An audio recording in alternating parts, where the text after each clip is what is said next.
Oh, with the midterms approaching, one issue that seems to have bipartisan support is an initiative regarding families. A recent survey found more than 7 out of 10 registered voters are in favor of paid family leave. The initiative offers financial assistance to parents of newborns or newly adopted children. One proposal would also provide tax breaks to companies that offer at least 12 weeks of paid family leave. We go now to Nadine Maenza, Senior Advisor for Patriot Voices. Nadine, welcome back. Always so great to see you. Let's talk more about this. I know your group is in favor of federal paid family leave. Talk to us about why you all feel this is so important. And I know it's, as we mentioned, one of the few issues that actually has bipartisan support. It does. It's, 25% of all women go to work 10 to 14 days after having a child. Because they can't afford not to. The economy has changed. It's so hard for young families to have children.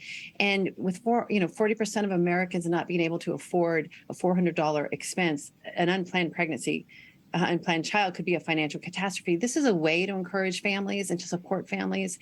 And it does have bipartisan support. In fact, 19 organizations, conservative leaders came together and signed a letter asking Congress to prioritize this and to come together to craft a bipartisan, lasting paid family leave plan. Yeah, and I know that you say family leave really is a pro-life issue. Can you talk to us more about that? It is, because if we're going to support children through all parts of their life, and right now, half of the people that do choose abortion say they do so because of the cost of the child.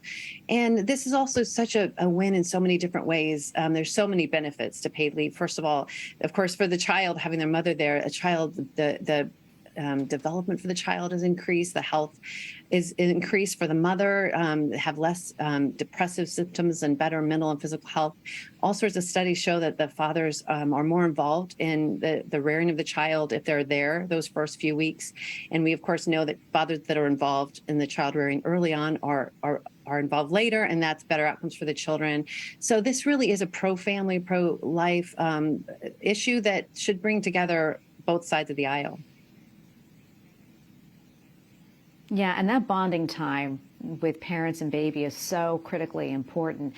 For those who don't support paid family leave, I mean, what are the arguments for that? Why don't they want to offer this benefit to families? Well, there are conservative ways of doing this. We've seen some of the most conservative senators and members of Congress, like Senator Mike Lee and Marco Rubio, coming up with their own plans. So there really isn't a good reason to oppose it. Once people really do a deep dive, I mean, with the birth rate dropping drastically over the past decade, paid family leave could help produce more taxpayers. So even from an economic standpoint, the return on investment is great. And 48% of those who make $30,000 or less go on public assistance.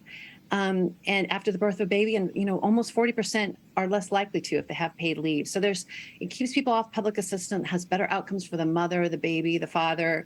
If we really do believe families are the key to strong societies, then policies should be supporting strong families. And paid family leave is one of those policies that brings us all together, because I think that's one thing we can all agree on, is that we're all better off when families are stronger. Absolutely. Nadine, we have a little bit less than a minute left, but can you tell us where exactly this issue stands at the federal level? Sure. There have been several bills introduced by both Democrats and Republicans. And so what we're working on now is really a bipartisan plan, bringing them both sides together to negotiate something that we could all agree on. So we're hoping that even this year, something could come forward that could be both sides could support. We have a lot of information on a website called paidleaveforfamilies.com that can tell a little bit more. patriotvoices.com also has a link to find more about conservative ways to support paid family leave. But it looks like we could, if we saw enough support, public support, we could actually see a plan by the end of the year, which would be very exciting for families. Absolutely. Nadine, thank you so much for taking the time to speak with us. We really appreciate it. Thanks so much for having us.